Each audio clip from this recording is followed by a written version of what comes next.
TB Drops. Todo dia um papo diferente.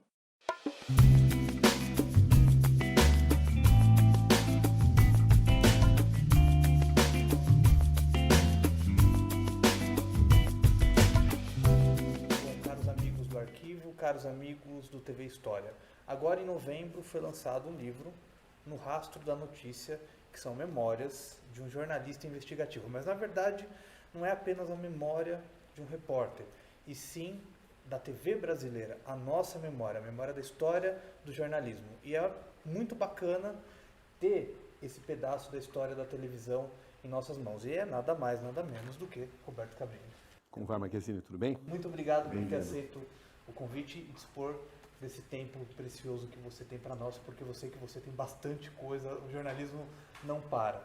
A primeira pergunta é a seguinte: quando surgiu a ideia do livro? Eu fui convidado pela Planeta para fazer um livro, mas eu queria que esse livro fosse intenso, que ele de fato penetrasse fundo nas investigações, nas grandes histórias, que acrescentasse. Para isso, eu precisei do tempo necessário, já que eu tinha que me transpor para os momentos das principais matérias e, ao mesmo tempo, eu tinha as exigências da realidade atual, do trabalho, enfim. Então, eu acabei levando cerca de 2 semanas para escrever cada capítulo, são 10 capítulos, mas foram 5 anos já que eu ia parando, ia cuidando dos meus afazeres atuais, até porque eu fui extremamente perfeccionista, extremamente exigente em relação ao conteúdo. Eu queria que fosse um conteúdo que, de fato, desvendasse muitas das situações, muitos dos meus sentimentos. Quando você faz a matéria, você está concentrado na realização da matéria em si. Nem sempre você se dá conta dos seus próprios sentimentos, das suas fraquezas, das suas fortalezas, das suas convicções, das suas dúvidas. E eu procurei transpor tudo isso, mas de maneira sempre a fazer da história mais importante do que um repórter. A escolha foram 10 matérias que estão aqui nesse livro. Foi difícil essa escolha? Extremamente difícil, Marquezine, porque são 42 anos de jornalismo. O difícil não é aquilo que você escolhe, o difícil é aquilo que você deixa de fora. Eu procurei diversificar, procurei dar uma priorizada em matérias premiadas, matérias historicamente importantes, matérias do ponto de vista humano também significativas e também a diversificação de temas, coberturas de guerra, grandes entrevistas, as grandes investigações, localização de fugitivos da justiça, investigações que tiraram assim muito tempo, muita concentração, que exigiram muita estratégia, muito método, e também acrescentei as matérias de extrema tensão, como por exemplo, quando a gente foi sequestrado pelas Farc na Colômbia, ou a matéria que eu fiz logo depois que a minha mãe morreu, que partiu de uma pergunta bastante difícil: o que muda na vida de um ser humano com a proximidade da morte? Que é uma matéria que se chamou A um Passo da Eternidade, que marcou a vida de milhões de pessoas. É difícil passar uma semana sem que alguém comente alguma coisa sobre essa matéria. Enfim, ficou uma matéria muito diversificada. Tem ainda o Fernandinho Beiramar, que é o jogo mental, né? E você entrevistar um cara, você sabe que ele vai tentar te manipular.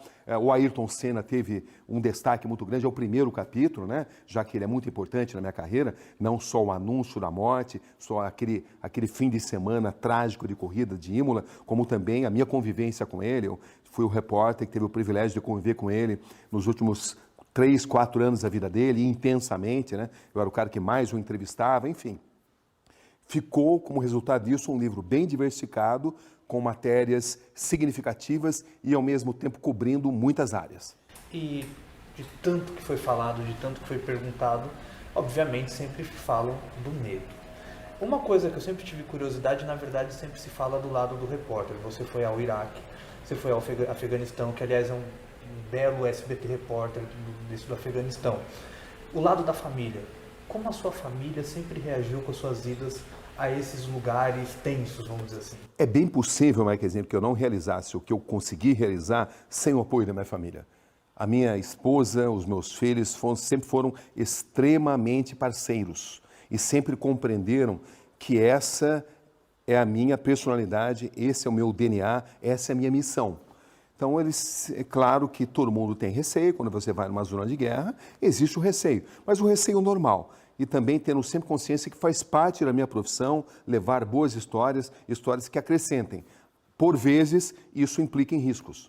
E dessas duas viagens, teve algum momento que você poderia destacar, porque quem quiser ler está aqui, né? Tem que ler o livro inteiro para saber mais. Algum momento que realmente você sentiu um perigo? Muitos momentos. As coberturas de guerra sempre foram muito críticas no Iraque, no Afeganistão. No Afeganistão, por exemplo, filmando uma vila que tinha sido atacada pelo Talibã, porque eles tinham dado comida para os inimigos do Talibã. A gente foi interceptado na saída e eles fizeram toda a menção que iam nos executar.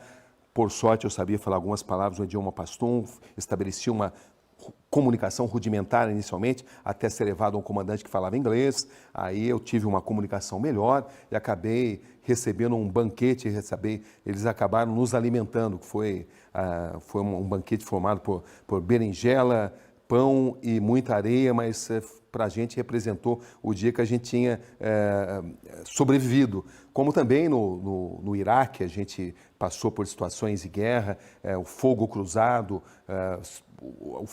nas montanhas, onde você não pode acender uma fogueira, porque senão você vai se tornar um alvo fácil. As situações críticas, onde você vê crianças sendo vítimas, onde você vê pessoas muito pobres, combatentes pobres, cuja primeira coisa que se faz dentro de uma guerra é roubar o sapato do combatente. Nas zonas de guerra mais miseráveis, a primeira coisa que se faz com o combatente morto é tirar dele o sapato. E é uma imagem simbolicamente muito forte. Enfim, é claro que também nas matérias investigativas, onde você está localizando informações ou até fugitivos que não querem que você localize, há sempre o risco, às vezes da banda podre da polícia, ou às vezes do próprio denunciado. Eu costumo dizer que denunciados não mandam flores. Então o risco faz parte da rotina, mas ele é sempre calculado, entendeu? Ele é sempre calculado. Eu aprendi, através da experiência, a tomar riscos mais calculados. Sabemos que isso não é uma ciência exata, você nunca tem certeza total de que tudo vai dar certo, mas a experiência ajuda bastante.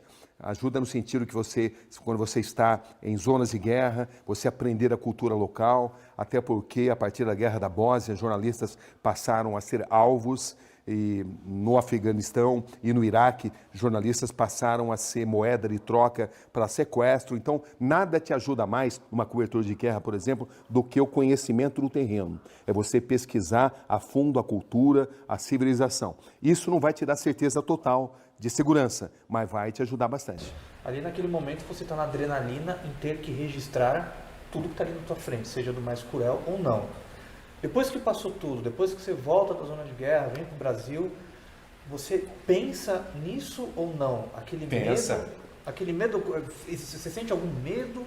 Ou para você, como é que fica a cabeça do repórter pós um momento desse? Não resta dúvida que no momento que você está fazendo o seu trabalho, a sua concentração, o seu foco, te ajuda no sentido de que você domine os sentimentos de maior fragilidade, como hesitação, como medo, a própria concentração do trabalho. Isso é muito pessoal, mas para mim funciona dessa forma. Quando eu estou numa situação de risco, eu me torno profundamente concentrado e domino os meus sentimentos. Mas quando a cobertura passa, é evidente que você se dá conta das situações que você passou, mas à medida em que a sua carreira vai evoluindo e você vai acumulando muita experiência, você vai encarando isso da forma mais normal possível. No começo é muito difícil, depois vai se tornando mais normal, mais tranquilo. Quando você foi sequestrado, sua equipe, né, pelas Farc, ali naquele meio daquela tensão, que você, claro, estava ali, não podendo filmar nada, mas tendo aquele debate com os sequestradores, o que se passava na tua cabeça? É aí que eu me descobri. O autoconhecimento te ajuda muito. Eu descobri que em situações de muita tensão, eu me torno uma pessoa muito calma. Eu sou o cara que sempre acalma os companheiros, eu sou a pessoa que estabelece a comunicação com o inimigo ali, ou teoricamente o inimigo, a pessoa que está nos ameaçando. Eu adquiri uma experiência muito grande, isso foi evoluindo com o tempo, e hoje em situações de muita dificuldade eu fico muito tranquilo. É uma característica pessoal que foi desenvolvida, foi aperfeiçoada através dos anos. Você esteve à frente do Fernandinho Beiramar, na entrevista que você teve com ele na prisão. Você também, foi a sua estreia no SBT, foi aquele caso dos monsenhores, né? O caso de pedofilia, que uma grande repercussão, foi uma grande estreia que você teve no SBT. Acho que até o Prêmio Oeste nessa matéria. Vocês levaram o Prêmio Oeste. A questão de sangue frio, mesmo você estar na frente de pessoas que fizeram um pedófilo, como é que é? Você tem que realmente manter a calma estando de frente a frente com o pedófilo? Olha, a experiência e também eu acho que é um talento que eu sempre tive, me fizeram desenvolver estratégias do ponto de vista psicológico. O que você quer é penetrar na mente das pessoas. Para penetrar na mente de alguém, você precisa se colocar no lugar dela. Você precisa tentar enxergar o mundo sob a perspectiva dela. Precisa enxergar aquilo que ela vai tentar esconder de você, aquilo que ela pode tentar manipular.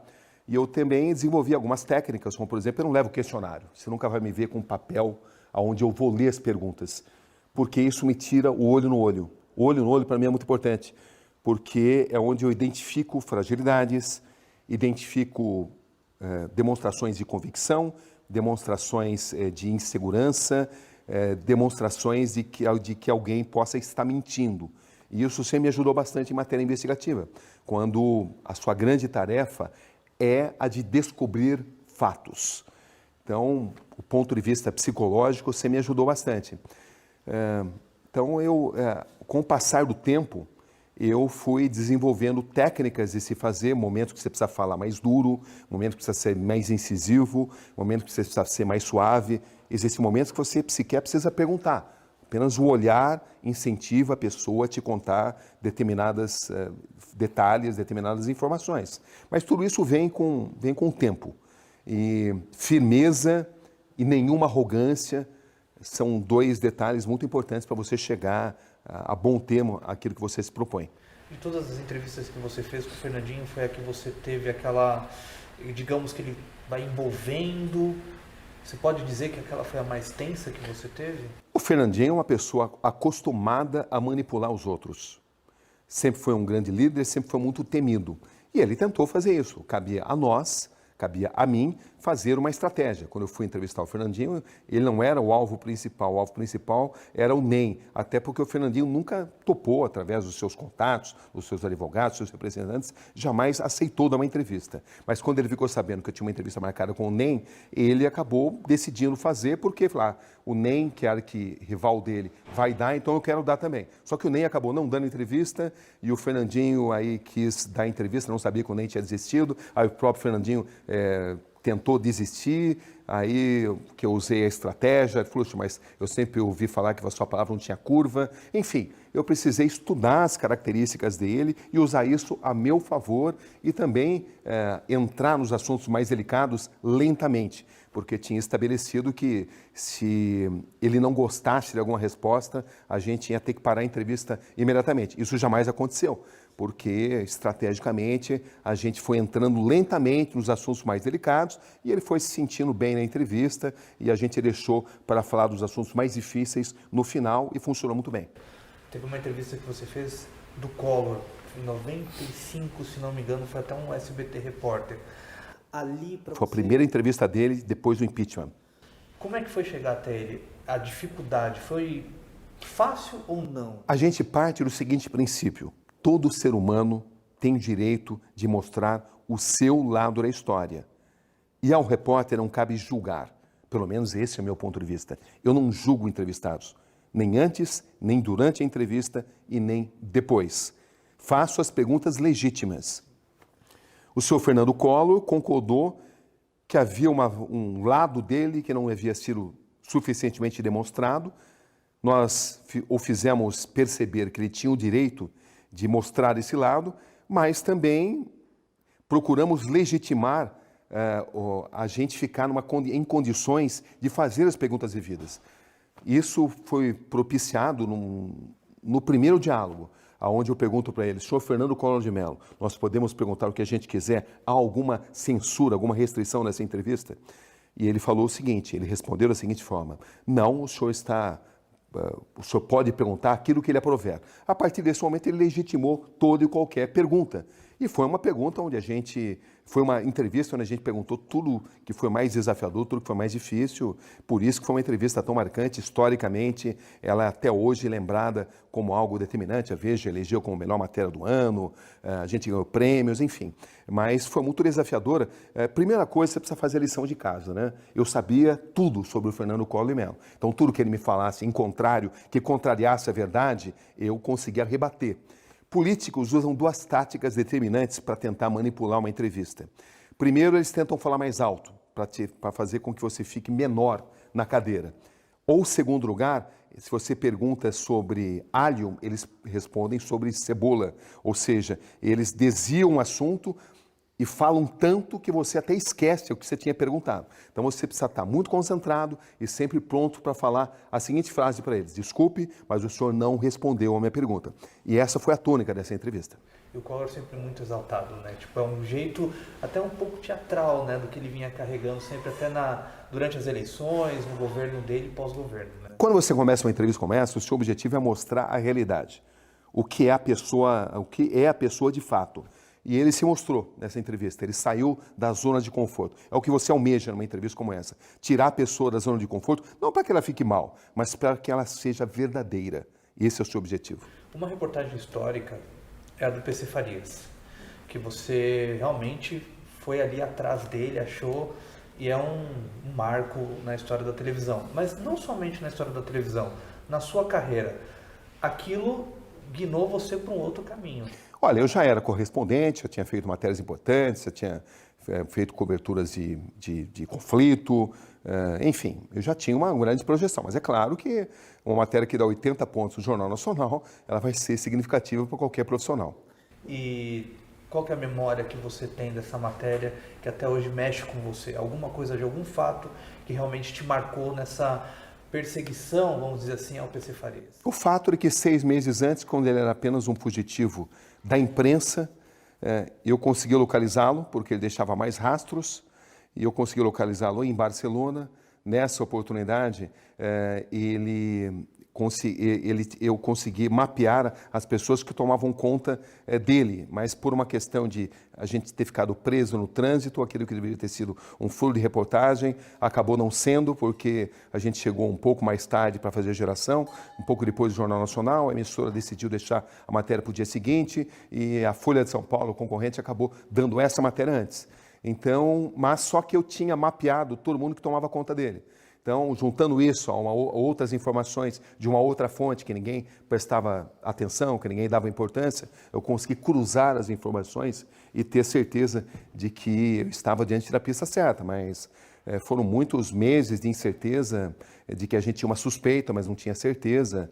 Enfim, para você procurar uma pessoa, você precisa mapear as pessoas às quais ela se relaciona. Nenhum ser humano é uma ilha. As pessoas mantêm contatos. Quando elas fogem, se elas tiverem muito dinheiro e não fizerem erros, você não as localiza. Você só as localiza, e foi assim com a Georgina de Freitas Fernandes, fraudador do INSS que eu achei na Costa Rica, foi assim com o Roberto Osório, que roubou o depósito público do Rio de Janeiro e se escondeu na África do Sul e Moçambique. Essas pessoas, elas recaem a antigos hábitos, a antigos contatos. É quando as pessoas cometem erros que você as localiza. Mas o que chama mais atenção é porque um repórter localiza e não quem deveria localizar, no caso a polícia, não localiza. Porque talvez em algumas circunstâncias essas pessoas estejam contaminadas em termos dessa localização. O próprio PC me contou, né, que ele dava uma pequena contribuição para alguns setores, não dá para generalizar, para não ser localizado. É preciso localizar historicamente isso, porque hoje em dia a Polícia Federal é um dos órgãos mais críveis, de maior credibilidade do país, e muita coisa mudou, e você nunca pode fazer os julgamentos definitivos, né? Naquele momento era isso que acontecia, o próprio PC me contou, é o que acontecia com a Georgina, é o que acontecia com o Roberto Osório. Depois eu ainda localizei o Márcio Scherer, que cometeu um assassinato no Hotel Adolf Astoria, contra um milionário brasileiro, se escondeu em Santa Catarina. Teve um momento na minha carreira que eu me dediquei a isso, mas depois eu decidi que essa fase já tinha sido cumprida e que eu queria realizar outras coberturas. Mas, enfim, é através da observação de hábitos e da mudança de hábitos que você percebe. É a arma que você tem. Um repórter não pode ele não pode interromper ou interceptar correspondências, ele não pode grampear ligações telefônicas, mas só que um repórter também procura pessoas para entrevistá-las, ele não procura pessoas para prendê-las. Então, isso te dá uma compensação, uma vantagem também, porque você não localiza para que as pessoas sejam presas, você localiza para levar informação ao público que consome o seu trabalho. Na verdade, você está indo atrás da notícia. Agora, essa é a nossa obrigação. Repórter não é... Repórter não é promotor de justiça, não é delegado, não é juiz. Repórter é repórter. Ele tem que ter consciência das suas funções, das suas atribuições. Tem uma pergunta, voltando um pouco àquela fase de correspondente de guerra, enfim, não só na questão de guerra, de modo geral. Quando há uma cena, um fato que possa ser de um desastre, falam muito que você ou captura ou você ajuda. O que você pensa a respeito disso? O importante é ter imagem ou tentar ajudar? Tentar ajudar sempre. Sempre a sua posição de solidariedade. Se tiver que decidir, é difícil, é raro uma situação como essa, onde você tem que decidir, né? Geralmente você pode fazer as duas coisas e tal, e tem outras pessoas que estão ali promovendo ajuda, mas entre ajudar alguém e fazer a matéria, ajude sempre. A parte humana fala mais alto. Você falou até no início da nossa conversa sobre aquele Um Passo da Eternidade, que é a Rosa, que é um belo Conexão Repórter. Ele está até disponível no YouTube, quem quiser ver, vale a pena. Como é que foi para você retratar os últimos momentos de uma mulher e como é que você fez para ter aquele sangue frio e não ter um apego naquele momento final? O exercício da minha profissão me dessensibilizou em grande extensão. Anticorpos que você desenvolve para fazer bem a sua missão, para que você não perca a precisão dos fatos. Mas você continua sendo um ser humano. Você precisa manter, pelo menos, algum grau de humanidade, porque é isso que te garante uma sintonia com o público telespectador. Poucas matérias mexeram tanto com a minha parte humana como essa. Não há um dia, não há uma semana onde eu não pense nessa mulher, nos ensinamentos que ela me proporcionou, na maneira com a qual ela me ensinou a encarar a finitude, na maneira com a qual ela me ensinou a encarar o que de fato é importante numa existência. Essa matéria foi concebida logo após a morte da minha mãe, e ela partiu da seguinte pergunta, né? O que muda na vida de um ser humano com a proximidade da morte. Mas eu estava muito impactado emocionalmente com a questão da minha mãe. Nos primeiros momentos dela, eu quase desisti, porque achei que ia ficar uma matéria excessivamente depressiva, até eu conhecer um ser humano absolutamente extraordinário. Essa mulher chamada Rosa, uma mulher de luz, uma mulher de humildade, mas uma mulher de extrema sabedoria.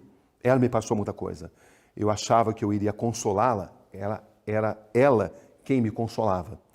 E foi uma das matérias mais marcantes, com certeza. Não é à toa que é a matéria que eu escolhi para terminar meu livro. É o último capítulo. Após essa matéria, a sua visão sobre a morte mudou? A sua visão que você tinha anteriormente? Como é que você lida com a questão da morte? Não tanto a morte mudou, mas a vida mudou. Se você tem poucos segundos para viver, faça esses poucos segundos os melhores da sua vida. Eu vou voltar agora, a gente vai agora para o primeiro capítulo, e eu brinco que é a nossa ligação, que é a cobertura da morte do Senna. Muito se falou, muito se perguntou, toda vez você sempre é lembrado, você sempre dá entrevista sobre esse fato. Eu queria perguntar, cada vez mais que você revisita esse fato, essa cobertura, você consegue ter novas emoções, descobrir novas emoções sobre essa cobertura a cada ano que passa? Segue sendo algo extremamente dolorido para mim, porque eu tinha uma ligação afetiva com o Ayrton. Ele me ensinou muita coisa, a gente se identificava em termos de determinação, né? Eu no jornalismo, ele no automobilismo, mas havia uma identificação. E eu tive a oportunidade de conhecer o verdadeiro Senna, aquele que não parecia para as pessoas, né? As pessoas estavam acostumadas com aquele Senna que dava aquelas entrevistas, as corridas, as matérias ocasionais, mas elas não tinham a noção de quem era o Ayrton Senna quando ele não estava tomado pelo instinto de perfeição. Eu nunca vi alguém tão determinado e tão comprometido com a perfeição como o Ayrton. Mas quando ele não estava tomado por esse sentimento, era um cara extremamente divertido, acolhedor, solidário, enfim, gente finíssima. E é esse Ayrton que eu conheci, que faz essa cobertura, historicamente, se tornar sempre dolorosa e dolorida cada vez que eu lembro. Cada vez que eu lembro, é um novo sentimento, mesmo com o passar dos anos, isso não mudou. Entendeu? Continua sendo algo muito dolorido. Tanto que, poucos meses depois, eu decidi deixar de cobrir Fórmula 1. Era como se eu tivesse cumprido uma missão. Sem o Ayrton não fazia mais sentido e, para mim, é algo assim muito mais lógico eu tratar de cobrir outros aspectos do jornalismo, porque Fórmula 1, para mim, sem o Senna, não tinha sentido. E em 2016 eu resgatei o plantão e é uma pergunta que eu sempre quis fazer. Pessoalmente, para o Roberto Cabrini, quando teve aquele plantão novamente ali, vendo aquele plantão, o que você sentiu? O filme passa de novo na cabeça, né? Todos os momentos, os instantes, eu consigo me enxergar naquele hospital, consigo me enxergar o que o Ayrton me falou nos dias anteriores, consigo enxergar toda a convivência que eu tive com ele, toda a manipulação que o establishment da Fórmula 1 teve em relação à morte, né? Tudo vem à tona. E aquele domingo, não só o domingo, sexta, sábado e domingo, acidente do Barrichello, a morte do Ratzenberger, como é que você poderia descrever o ambiente daquele domingo ou daquele final de semana? Nunca vi algo mais sombrio do que aquele fim de semana de corrida. Eu estava preparando uma matéria justamente sobre os perigos da curva Tamburello no meu computador e ficou um texto inacabado, porque eu ia entrevistar justamente o Ayrton Senna sobre isso. A curva Tamburello, ela era muito temida. O Piquet tinha quase morrido na curva Tamburello. Outros pilotos tinham sofrido acidentes gravíssimos na curva Tamburello. E exatamente no meio do texto acontece o acidente do Rubens Barrichello. Ayrton ficou totalmente descontrolado, desesperado. No dia seguinte morreu um Ratzenberger, o próprio Ayrton me confidenciou que ele tinha morrido na pista e não no hospital, conforme foi divulgado, porque pela lei italiana, quando acontece um sinistro, o evento tem que ser automaticamente suspenso. Então havia toda uma rede de manipulações e por tudo que eu aprendi, não só naquele fim de semana, como nas investigações posteriores, porque eu investiguei muito o acidente posteriormente, eu concluí que ele morreu na pista e não no hospital, embora é preciso ser dito e lembrado que até hoje os médicos do Hospital Maggiore sustentem que ele morreu no hospital. A versão deles é essa. A versão oficial continua sendo essa, de que o Ayrton Senna morreu no Hospital Maggiore de Bolonha. Podemos dizer que só pela morte do sábado nem deveria ter aquele grande prêmio, né? Pela lei italiana não poderia ter tido. A corrida que matou Ayrton Senna não deveria ter acontecido pela própria lei italiana. Isso quem me falou foi o próprio Ayrton. Não foi ninguém, não foi indícios de que eu tenha visto em outros aspectos. O próprio Ayrton me chamou e me contou isso. No sábado. A última entrevista que o Senna deu foi exatamente a você. Ele estava saindo do hospital, a visita do Barrichello. Foi a última... Ele estava no autódromo ali, né? Para a televisão foi essa. Ele estava justamente indo de encontro ali. Ele tinha acabado de se encontrar com as pessoas que tinham atendido o Rubens Barrichello. Ele estava assim muito tenso, muito desesperado. Mas depois eu conversei com ele profundamente no dia seguinte, quando o Ratzenberger morreu. Nesse dia ele não quis me dar entrevista, mas ele conversou comigo longamente e foi quando ele me contou esse detalhe do Ratzenberger. Ele andava de um lado para o outro, estava inconformado. Estava inconformado não só pelos acontecimentos, como também pela pressão que ele sentia. É preciso dizer que o Ayrton fez um esforço desumano para pilotar para a Williams, porque ele era o melhor piloto, se jogava no direito de dirigir o melhor carro. Era legítimo isso.Esse que no ano que ele foi para a Williams errou no projeto, fez um carro desequilibrado. E ele não queria expor esse erro da equipe, não só pelos acontecimentos daquele fim de semana de corrida, como também pela própria situação dele no campeonato. Ele não tinha conseguido terminar nenhuma corrida. Tinha feito 3 pole positions, mas tinha quebrado todas as vezes. Então ele era um cara sob pressão. Então você pode dizer que esse é um fato importantíssimo na tua carreira, não tem jeito. Claro, sempre vai ser, claro. Você destacaria... Junto com outras coisas, Olha, 42 anos de profissão é difícil algo que eu não tenha coberto.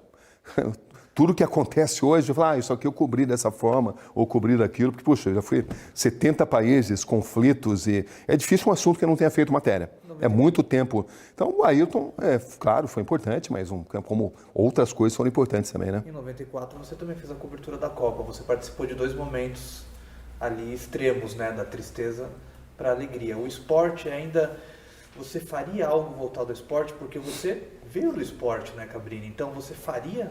Eu tenho uma paixão pelo esporte, com certeza. Mas eu gosto do grande evento, né? A cobertura esportiva tende a ser repetitiva. Isso não me atrai. O que me atrai é o grande evento. Eu gosto de assistir eventos esportivos e uma cobertura como a Olimpíada e como Copa do Mundo, que transcende o esporte e atinge questões sociais, questões culturais, questões geopolíticas. Essa sim me atrai bastante.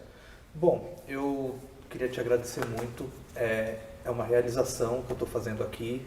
E agradecer você também, porque isso daqui você está preservando a memória, não só a sua memória, como eu falei, a memória da televisão e a memória do Brasil.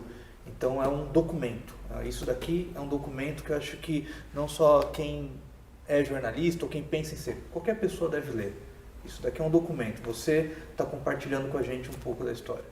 Olha, muito obrigado. Há um momento da vida de um homem que ele sente a necessidade de compartilhar, que ele sente a necessidade de doar o seu conhecimento, porque no começo da minha carreira, outros profissionais maravilhosos, incríveis, compartilharam seus conhecimentos comigo. Portas foram abertas para mim. Então, eu acho que é uma obrigação essa profissão, um sacerdócio, só existe sentido quando ela ajuda a melhorar a vida das pessoas, e isso implica também em compartilhar os conhecimentos, porque, conforme eu escrevi no livro, no final do dia, nós somos contadores de histórias. Muito obrigado, Cabrini. Eu que agradeço.